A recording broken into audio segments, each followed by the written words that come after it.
one of the greatest players in history was cheated out of his career. I noticed Mahmoud was not standing for the national anthem. Am I saying that everything in America is bad? No. But wherever the bad is, as a Muslim, we don't stand for it. Mahmoud never said, I'm gonna burn the house down, but the Klan burned his house down.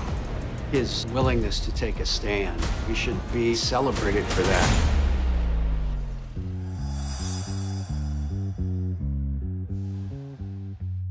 What up, everybody? Matt Barnes here with the message from DraftKings Sportsbook, the best sportsbook out there. The NBA has officially reached the halfway point.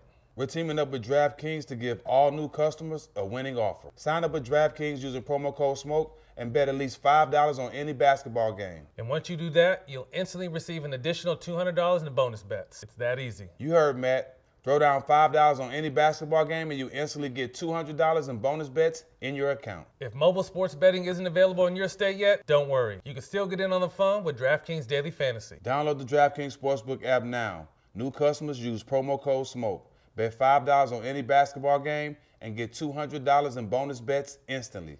That's promo code SMOKE, only at DraftKings Sportsbook. Every Friday, we're teaming up with DraftKings Sportsbook to make an all-the-smoke same-game parlay. Head on over to the DraftKings Sportsbook app now to see who we picked. And if you like them, you can ride along with us. I feel like it's going to be a big 2023 coming for all the smoke same-game parlays. Don't miss it. Welcome to What's Burnin'. I'm Rachel Nichols here with Mr. Steven Jackson. That would be NBA champion extraordinaire. Stack, you're making waves on Instagram. You're doing everything this week. What you put out? You said LeBron wasn't a top 5 player currently on the I Am Athlete podcast. You posted an IG post. You said that Jordan's your number 1 all time, Kobe's number 2, LeBron's number 3. Yep. What's going on? Yeah, he's definitely my third, and I'm not speaking from. I have to tell people this. I'm not speaking from a fan's perspective. I'm thinking from a player's perspective. You know, I've been around players and I've been around those locker rooms and those games, and I played against most of those guys. And I've seen different things from actually being out there on the court. So there's no disrespect, but I think if being in the top 3 all time, I think that's still saying a lot about somebody. Yeah, absolutely. And he's not done yet, too. So we got to wait to see what happens there. Right. I want to talk more about current stuff, though. Trade deadline, friends, Thursday, February 9th, a little more than a week away. It feels like it's one of the more open years in recent history in terms of especially the West. Like anyone could win, anyone could lose. There's this whole clot of teams that are sort of separated by only 5 games between 3rd and 13th place. So it's kind of hard to tell which teams are going to go in which direction, which means I want to play a little game with you, my friend. It is called Blow It Up or Stay the Course. Should these teams sell at the deadline or keep their core pieces? And we're going to go through a few teams. I got to start with Phoenix because this is a team that was in the Western Conference Finals just 2 years ago. They dropped down to a second-round exit last year. This year, Stack, they're number 9 in the West, 1 game under 500. And look, they're one of the oldest teams in the NBA. Chris Paul, 37, not playing to his usual standards. There's the whole DeAndre Ayton quagmire. They've got Jay Crowder as an asset. He hasn't played all season because he wants that chunky contract the Suns didn't want to give him. And in the middle of it all, you know who's there, Devin Booker, 26 years old, looking at a team that is 8-14 when he doesn't play. So, Stack, what should Phoenix do? They definitely need to blow it up, Rach. It ain't no secret. All the stuff that went on with the owner, that has put a cloud over their team. They need to kind of start from scratch. CP is basically, got them to the finals, but everything's been kind of downhill since then. A lot's been going on with their team with Ayton. It's just so much. I think they need to blow it up. I think they're gonna have to make a decision who they can keep. But in order for them to get back to where they were, Rachel, they definitely gonna have to break it up. That feels extreme. Blow it up. I mean, they've still got a decent core. What about just adding someone? What about just like tinkering and adding someone big? Yeah, I just don't think there's nobody out there. All the key players are big guys that can they call the players that's one player away. All those guys are locked into contracts. Most of those guys are locked into contracts, and are happy where they're at. So right. What I mean? I just don't see that working. Their core is good, Rach. Their core is pretty decent, but I just think with the star problems is where they need to make some changes. Look, Chris Paul clearly, I mean, he's 37. He can't be what he was 5 years ago, maybe even 2 years ago. I still want him for playoff experience on this team in key moments. And I just, we'll talk about OG Anunoby in a few minutes because we got to have a whole Toronto discussion as well. I think he could make a big difference there. I feel like if they're willing, they've got a new owner. If they're willing to spend some money, spend some draft picks, they could tweak enough to really make a run, but they'd have to, it's like a half blow up. I'm with you on like a half blow up. And I do think Ayton is not a lock to stay there. I'm not saying he's available right now, but I do think that, you know, Booker is a non-starter. I don't know if Ayton's a non-starter. We'll see. I don't know. Let's talk about Portland. Started the season 9-3. Good start, but it's gone way downhill. Blazers sitting at number 12, 3 games under 500. And Stack, this is a team that did not think they would be here. They spent a lot of money this summer. They signed Damian Lillard to that extension that will make him one of the most well-paid players in NBA history. They brought in Jeremy Grant. They have Josh Hart. They have Anthony Simons, Shaedon Sharpe. Those are their 2 young pieces.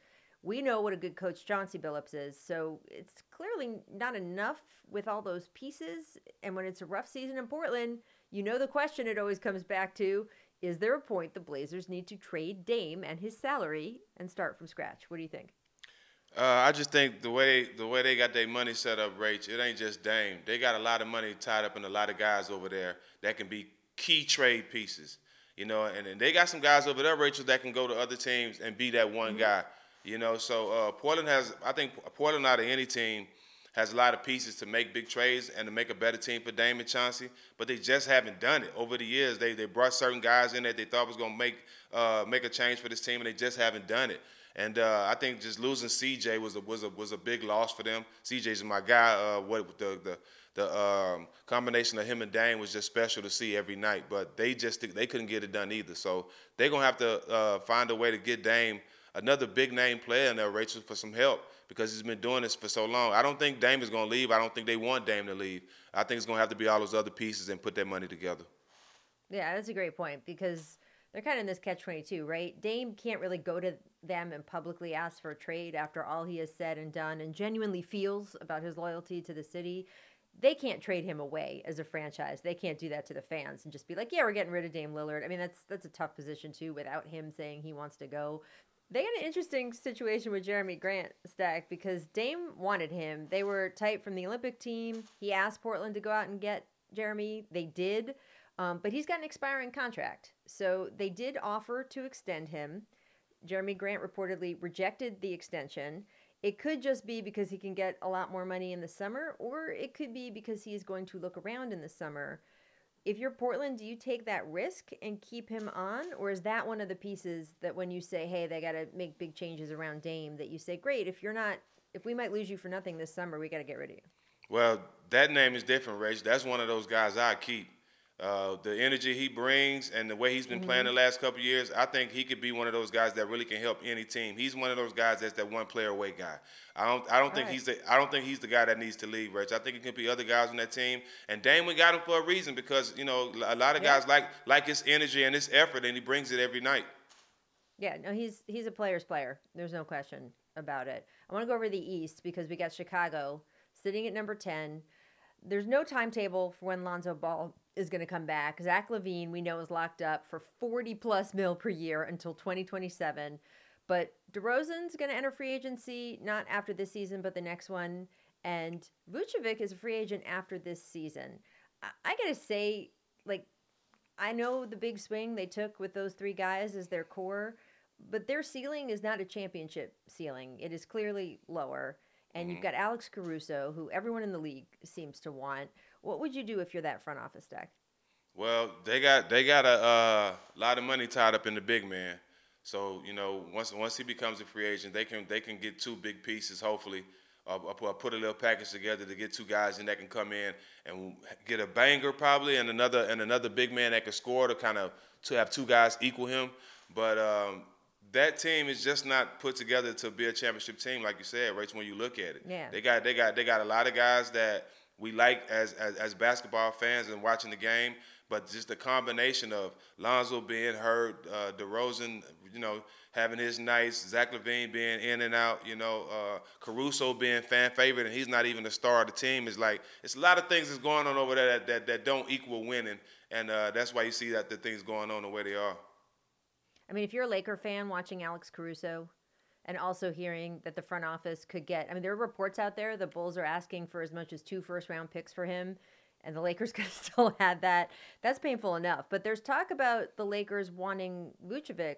What do you think of that? Would you like to see him there? I mean, I like that. I mean, the combination of him and Anthony Davis, that's going to take a lot of pressure off Anthony Davis, I tell you that, when he comes back. I like it, Rach. I think that would be a good move for them. Anything for them will be a help to try to change things there because, they still have time. Yeah, no, I mean, I just certainly think with Vucevic being expiring, you got to just cut bait at this point with this idea that those 3 are going to get it done for you, but we'll see what the Bulls want to do. Let's talk about Toronto, too. We mentioned OG Anunoby earlier. Raptors 12 in the East. They got Scotty Barnes, who's 21 years old. He's setting a lot of their future timeline. Fred VanVleet and Gary Trent Jr., they could walk for nothing this summer. They've got player options, so they're ripe for a trade if the Raptors want to go that blow-it-up direction. And again, OG Anunoby, he is supposedly the hottest guy on the market, Stack, according to, front office sources and all that stuff. He is the guy that everyone says that's your one piece away. So he is going to command insane price on the trade market if the Raptors go that direction. So should the Raptors go that direction? Should they just kind of blow it up right now? I mean, me personally, I wouldn't agree with OG. I can't say his last name. I don't agree with OG being that. Yeah, OG. I can't agree with that. I don't think he's that guy to me. Yeah, he's a young talent. He plays hard, but he has a lot of holes in his game to me. He's not that efficient offensively. He makes a lot of aggressive hustle plays, but just a guy you can just give the ball to and go get you 30. He's not that guy. So I like him, but I just think it's so much stuff that's wrong with that team as far as the personnel. Rach, I don't think it's just built. It's built to compete like they've been in the past. Just having the right size 3 guard. Sometimes they're 1, 2, and 3. They have in the game sometimes they're real small. You know what I'm saying? They're not the size of a team that we're looking at that's going to be in the playoffs. But a lot of things need to change. I like the coach. I think the coach is solid. And I think VanVleet's time in Toronto may be up. Because, he's had a success there. And it happens to everybody. It's not that he's not playing well or deserves to be there, but, you know what I'm saying, everybody runs their course sometimes in places. Well, we saw the Raptors when it was Kyle Lowry. Everyone thought they would deal Kyle Lowry because his contract was going to be up that summer. And the Raptors just said, out of respect for him, they didn't feel like they found a good enough deal. So they kept him. And then, of course, they did lose him. They're kind of in the same situation with Fred VanVleet. I mean, I know he's got a player option, but still, they're basically looking at him, possibly losing him for nothing this summer.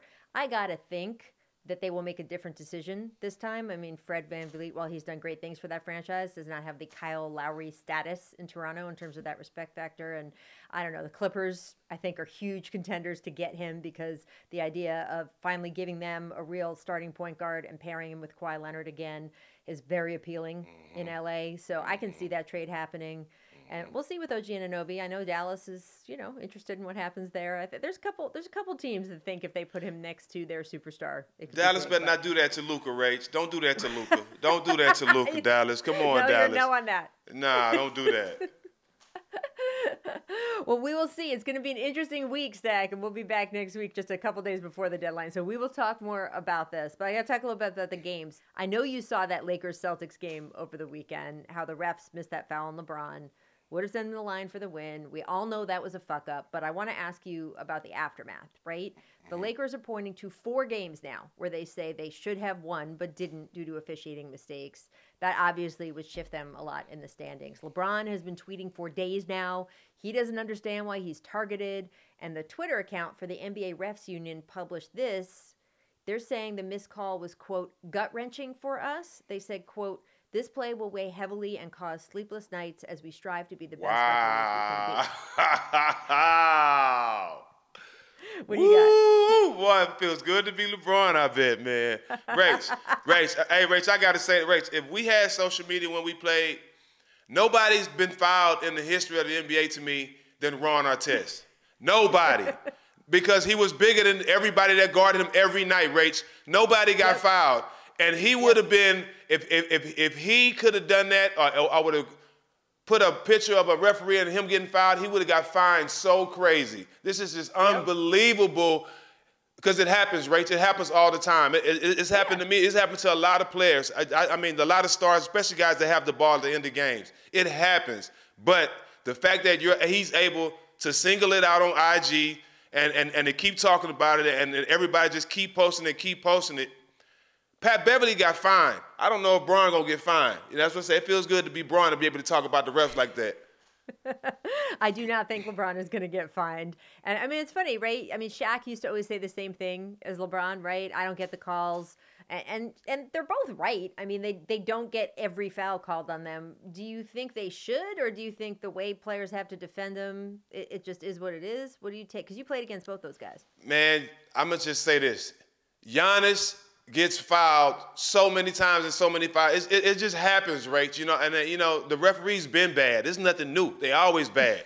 Because, and I say this, Rach, because you have a lot of guys out there that never actually played the game of basketball, right? They know how to officiate the game. So it's some plays that the way you move your body and the way you fall, some of those plays are not going to be fouled. But some blatant fouls, if you know the game and watch the game and been playing the game, you won't miss those, and that's why it happened. It's been happening, Race. But if you LeBron and it was a big game, to be able to point it out and put it all on IG, everybody's going crazy. But the referees always do stuff like that, Rach. It's nothing new. Well, Darvin Ham said he thinks there should be a fourth referee on the floor to catch more stuff like that. Do you agree, or is that too clouded up? I mean, that could be an answer, but that also could clog up the court too. So, having another ref out there, I mean, that's a lot. Sometimes you see guys running into referees as is with 3 of them out there. So I don't know how that'll work, Rach, but that'll be a good idea just to see if it'll work. Well, they experimented with it in Summer League a few years ago, and then they didn't do it. So I got to think it didn't quite take. But we'll see. I don't know. Every time something like this happens, everything gets put under the microscope again. We will find out. We got to talk All-Star 2-Stack because they announced their starters last week. There are a few selections that caught people's eyes. Zion Williamson in there despite only playing 29 games this season. You got KD as a starter over Joel Embiid, even though Durant has obviously been hurt, may not even make it back for the All-Star game. Where are you in terms of voting number of games a guy has played? How much does that factor in for you if you were picking the All-Star selections? Well, I mean, it matters a lot. I mean, KD's played the bulk of the season. He just went down recently, and he's been carrying his team, one of the best players in the league, of course, at the top of the talk. So, and I'm happy for Zion, Rach. I'm really happy for him. But, playing 29 out of 51 games is not a lot. His team, the team has been playing well, too. But, you got to some kind of way figure out this voting. It's so many guys that dedicate themselves to playing every game. And, I can't hold it against them because of injury. That's unfortunate sometimes. But it's so many guys that actually play almost every game that's out there helping their team and have their team at the top of their conferences, Rachel, that deserve to be in that spot. So, they got to really look at that, man. I mean, I'm happy for them, but I think, you got to play at least 35, 40 games, the beginning of the season to make it to be All-Star. It's tough. I mean, I always feel like when you're voting for All-NBA, when I have voted for that, I have really taken into account how much did you play, how available you were, because All-NBA is about what kind of season did you have this season. I will admit I am always a little looser with my All-Star votes because I do think when people say, oh, it's not supposed to be a popularity contest, it is literally a popularity contest. Like, that is what it is. People vote for who their most popular favorite player is. It is the All-Star game. There, to me, has to be a little more room in this, when you're voting for this, for just who are the biggest stars? Who do people want to see? Who's electric out there?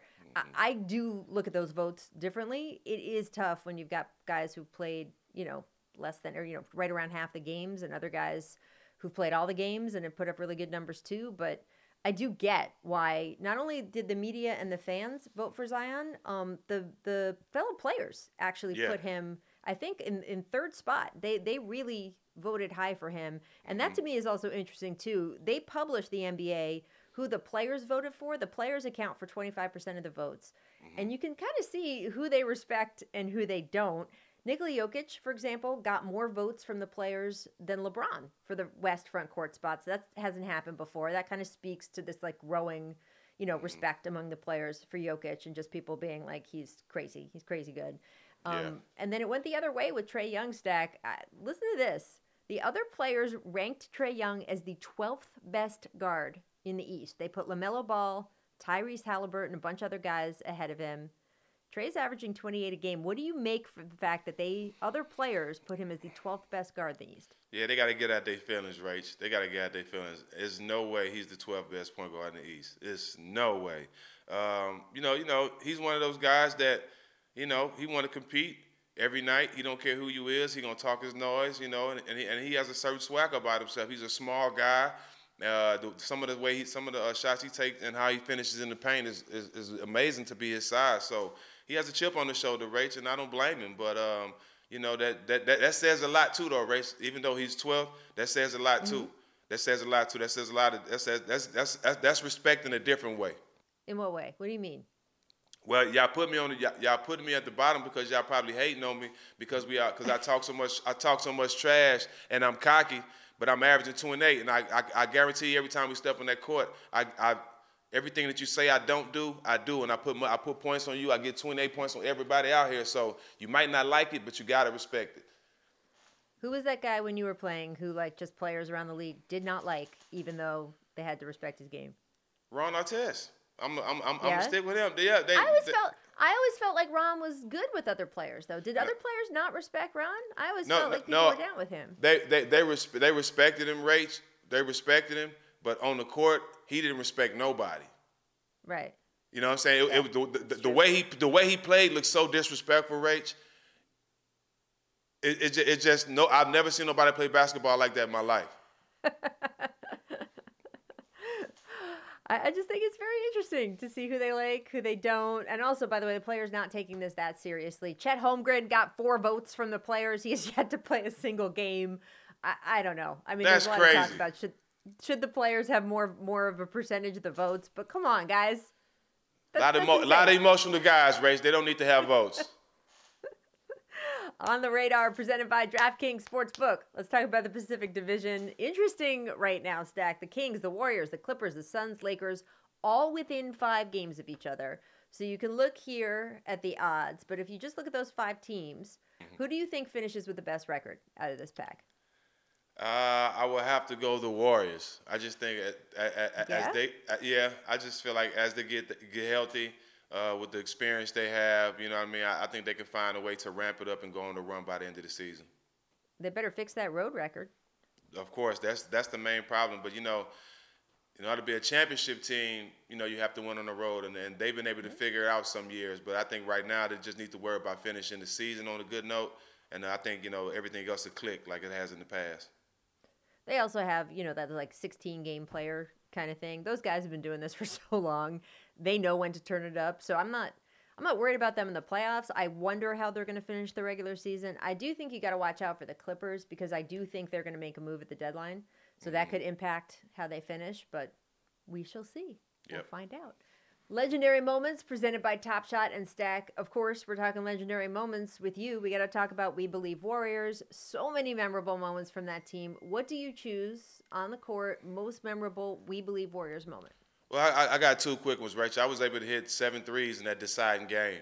I think that was the most I was able to hit, and it was special for me that game because Baron Davis came to me before that game and told me he wasn't feeling well. And his knees wasn't bothering me. He told me he really needed me. And after the game, he gave me a compliment on TV. I didn't see it till probably 8 years later on YouTube or something. But they interviewed him after the game on TNT, and they asked him about my play. And he was like, a lot of people say a lot of things about Steven Jackson, but they never mention how great a basketball player he is. And I hold that to my heart. So that's 2 of the greatest moments I remember from that time. Anyone who doesn't mention what a good basketball player you are, friend, is missing the boat. Before I let you go, Stack, we got to talk NFL. That was rough for the 49ers this weekend. I'm not going to lie. And that was also quite crazy for the Chiefs at the end. What did you think of the games this weekend? It's unfortunate. It's unfortunate for the Bengals. There was a great game. I hated to see it end like that over a penalty. Big old clumsy guy running too hard. You can't make that type of mistake in the game. I would have loved to see that game go into overtime and see both teams have the ball and leave it into the quarterback's hands and not in the referee's hands. But congratulations to the Chiefs, man. They I think it's 3 times in the last 4 years they've been in the Super Bowl, if I'm not mistaken. And the Eagles, It's good to see two black quarterbacks in the game. I'm not an Eagles fan. I'm a Cowboy fan, so I'm not saying anything good about the Eagles. But I will say that I'm happy that it's two black quarterbacks able to headline a Super Bowl. It's beautiful. It was nice you saw Joel Embiid and James Harden at the game supporting. I love it. I always love it when like players from one team in a city come out for the players in the other team. So that made me happy. Let's go Chiefs. Let's go Chiefs. I was going to ask you who you got in the Super Bowl, though. You got the Chiefs just because you don't want to see another NFC East team win, or what? Well, Kelsey's a friend of the show, so I'm going for the Chiefs. I'm never going for the Eagles. Me and Gilly the Kid and Wallow from $1 Million Worth of Game, we've been arguing all the time about this, but I'm never saying anything good about the Eagles, ever. I feel like I know a lot of Giants fans, and when the Eagles and Patriots played in the Super Bowl, they were very conflicted on who to root against. And the consensus was just that they'd like an earthquake or something to happen so no one could win the game. That was the best outcome. So Facts. Y'all in the NFC East are it's very visceral for you. Yeah, it's personal. Stack, we're going to catch you on All the Smoke later this week with Charles Barkley. I'm so excited for that. Thank you for today. Everything's awesome. I can't wait to see that either, Rach. Charles he did his thing, man. I didn't know how that interview was going to go because, I've said some things about Chuck and, in the media and all that, but he came in as a big brother. He came in as somebody who's been doing this for forever and is seasoned, and he came in showing us the same respect that we gave him. So it was beautiful. Well, look, Chuck has said things about guys out there too, so he knows you will. He knows you got to. Well, no, but he knows you got to be honest, right? I mean, you can't pull punches. The really good people in this game cannot pull punches. That's why people love listening to y'all. That's why people love listening to him. So I love hearing that you guys are all together in one place, and I can't wait to hear it. That's going to be really good. Now we've got a special interview with Joslyn Rose Lyons. She is the award-winning director of Stand, coming out this Friday on Showtime. Here's a quick look at the trailer. One of the greatest players in history was cheated out of his career. I noticed Mahmoud was not standing for the national anthem. Am I saying that everything in America is bad? No. But wherever the bad is, as a Muslim, we don't stand for it. Mahmoud never said, I'm gonna burn the house down, but the Klan burned his house down. His willingness to take a stand, we should be celebrated for that.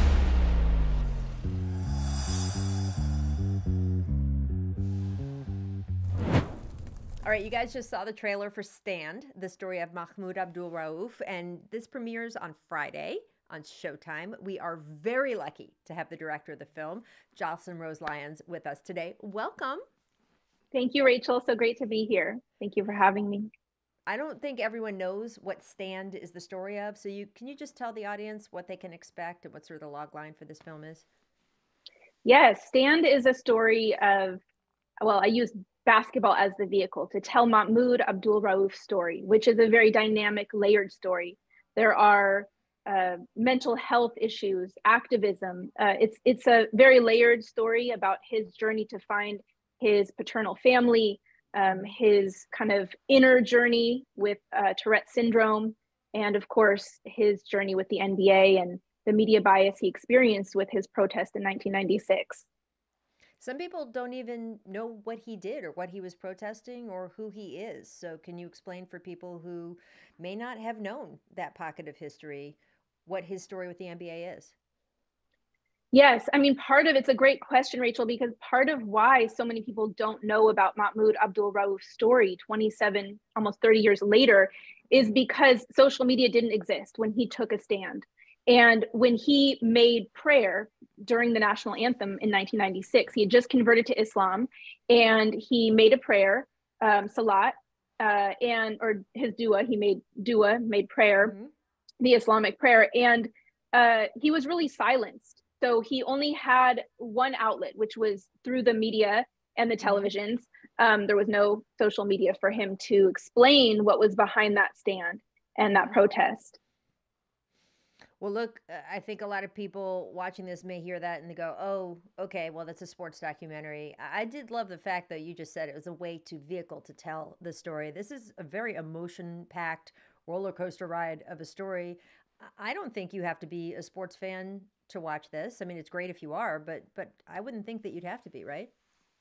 I completely agree. I think sports, just like any vehicle, you know, I look at things through the lens of light. Like I think humans, we radiate light. And when we look at people who are stars, we say, well, wow, they're a star, really because they're generating light. They're exuding light. We're very drawn to the light. I think Mahmoud Abdul-Rauf has a light about him, and his story is a light. And the container for his story, or the vehicle, is basketball. That's how we see his light shine through, because he has a gift. But there was so many other layers to his story that Stand is able to tell. And I'm really honored that I was able to help guide that story in through this movie. It's interesting what you say about the social media, because there's so much talk about how Mahmoud was Colin Kaepernick before Colin Kaepernick, but it's not that simple, right? I mean, I saw a quote from Dr. Harry Edwards, the renowned civil rights expert. He noted that Cap had the power of, as you say, social media. He had the force of the Black Lives Matter movement behind him. That even going further back, Muhammad Ali and Kareem Abdul-Jabbar had the framework of the Black Power movement behind them. But his point was, Mahmoud, there was no greater movement behind him. And the quote was that he was an ocean alone with no paddle. How do you think that affected Mahmoud's journey and his story? Well, Mahmoud he's just a really strong person. And it's amazing what he went through. The fires that Mahmoud walked through, to me, make him an alchemist. And he was able to walk through literal fires, like the KKK burned fires. Literal fires, like they burned his home to the ground. And those fires, both inner and external, did not break him. They made him. They rebirthed him like a phoenix. It's like he really rose from the ashes and became the Mahmoud Abdul-Rauf that he was meant to. And I think, you know, he is a testament to, we can always be reborn to ourselves and we can overcome obstacles, because he sure faced a lot. And it's really amazing to me too, because I think going back to the Kaepernick before Kaepernick, yes, Mahmoud really took a stand in a time when, like David Aldridge said in the film, when we interviewed him, I was just so captivated by the way in which he framed it. It's, you know, he was on an island alone, like you said, Rachel, like an ocean with no paddle. I mean, he was out there alone. And he didn't have a strategy behind the protest. He didn't have a campaign. He didn't have a team. He didn't have social media as an outlet to say, what's next, or what are we going to do with this? So it was probably a time for him that was very introspective. And based on the research I did and the amazing team I got to work with of producers and writers, we really got to see his journey was very painful and very difficult at that time. He ended up losing everything. And as you'll see in the film, including his wife, just his mental health was definitely affected. Everything was affected by that. And one of the really striking things in the documentary was to see how little support other players gave him at the time. You had guys like Hakeem Olajuwon saying, hey, I'm a Muslim. I don't agree with his reasoning. I don't agree with what he's doing. What do you think was so complicated for other players, not just then, but frankly now, when it comes to these situations and when they're asked to put sort of their credibility on the line, and they got to weigh a bunch of different stuff, right? Absolutely. I think Shaq has a soundbite in the film that really actually kind of encapsulates how players may see that. To your point, I think a lot of times we look at things through the lens of the government or the corporations or the larger entity that's kind of paying us or controlling the space that we're working in. And I think it's very complicated for players to take a stand because, of course, it can jeopardize your standing with your job and your image. And we all know how quickly the media can label people as the villain, or can villainize someone who's not, just because we need heroes. And in order to have heroes, we have to have villains. So I think it was complicated. I do, however, see certain players in his life, like Jalen Rose, who was there with him at the time. They did cover him and they did support him, and he did have the support. If you look at the film from that lens, there was support, but it certainly wasn't the support that I think they would have given him now, and certainly not the support that the movement behind someone like Kaepernick had. Well, look, I mean, it's an interesting thing as we talk about, you know, player autonomy, which is, of course, a huge subject in the NBA. When guys are getting more money, A, in salary, getting paid, and B, in terms of sponsorship, it gives them more freedom to say, this is what I believe. These are the social movements that I want to be supportive of. Because if you decide you don't like it and you don't want to pay me anymore, that doesn't matter. I'm fine. Whereas back in the days that you guys are covering in this documentary, that wasn't the case. Right. Well, it's interesting too, because you bring up sponsors, and I mean, that's the thing, is we never know what the stance of a sponsor will be when we make our own voice heard. And if it's not in alignment with their values or their brand, what that's going to do to our relationship with them. Mahmoud, his strength and courage really inspires me, because he did not care what he lost. Because to him, what I learned about him in directing the film is that his freedom and his peace is being able to say and do what he feels is right, no matter what. Yep. And so if it means losing his job or losing his image in a certain way, to him, that's not the value. That's not success. That's not his peace. So I really, it's a lot of courage and fearlessness that he had to take on that kind of approach with such huge entities. And you do a great job in the film of sort of showing how, like with life, it all comes back around, that certain people later on, after he did lose everything, the years went by and people started to come back around to his message, wanted him leading their basketball camps, wanted him for speaking engagements. So he did the story you follow with his family. He was able to find some of his family. So it's a really, as I said, it's very emotional. It's really deep tale of sort of all of these complicated issues. And I don't know, I wanted to kind of turn the camera back around on you, in that we know pro sports is a male-dominated industry. What was it like for you as a young female director to be the one to tell this story? It's a great question. It was difficult in some ways. I had an amazing team, some of which are women producers. So I was lucky to have a mixed group, both women and men on my side. Being in this space for a long time now, I've been very accustomed to being one of the only women directors. And I'm definitely a minority. I feel like when we walk in the room, so to speak, we are at a disadvantage already, because people see us as a woman first and a filmmaker second. One thing I really feel very grateful for, actually, was my first conversation with Steven Espinoza from Showtime Sports, the president of Showtime Sports. We had an incredibly in-depth conversation about my creative approach for the film. And we were on the same page. We spoke the same language. I shared with him that I wanted to tell Mahmoud Abdul-Rauf's story through kind of the lens of shadow boxing, that his journey was a very inner journey, facing his shadows to find his light. We talked about him being a fighter, and we talked about it being more than basketball, that basketball was the vehicle. And I remember Espinoza saying that this is a story of so many other things, mental health, activism. But I think for me, I tend to trust what comes my way. If it's a yes, if it's for me, it'll find me. And I felt this film was for me to tell. I think that I've been prepared for this journey. I converted to Islam in 2003. So I had a very personal relationship to converting to a religion myself, and I didn't grow up with that religion at all. So similarly to Mahmoud, I was able to relate to that part of his journey from the spiritual lens. And just seeing kind of this space, we've grown a lot. There's a lot of initiatives for women in film now, where diversity and inclusion, women in film behind and in front of the camera, is actually a thing. Kind of like activism at the intersection of athletes is a thing.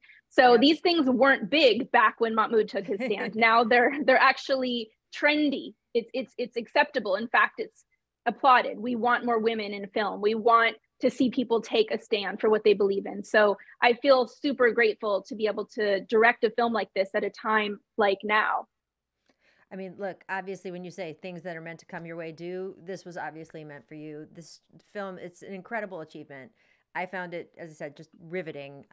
I can't wait till everyone else out there gets to see the job you did with it, gets to see the film. Thank you, Joslyn, so much for being here. We really appreciate it. Thank you so much, Rachel, for having me. It's an honor. So excited for everyone to see the film. And for all you guys out there, don't forget What's Burnin', available every week on Showtime Basketball YouTube, also on Twitter, Instagram, TikTok, all the things. Show Basketball. We'll see you next week.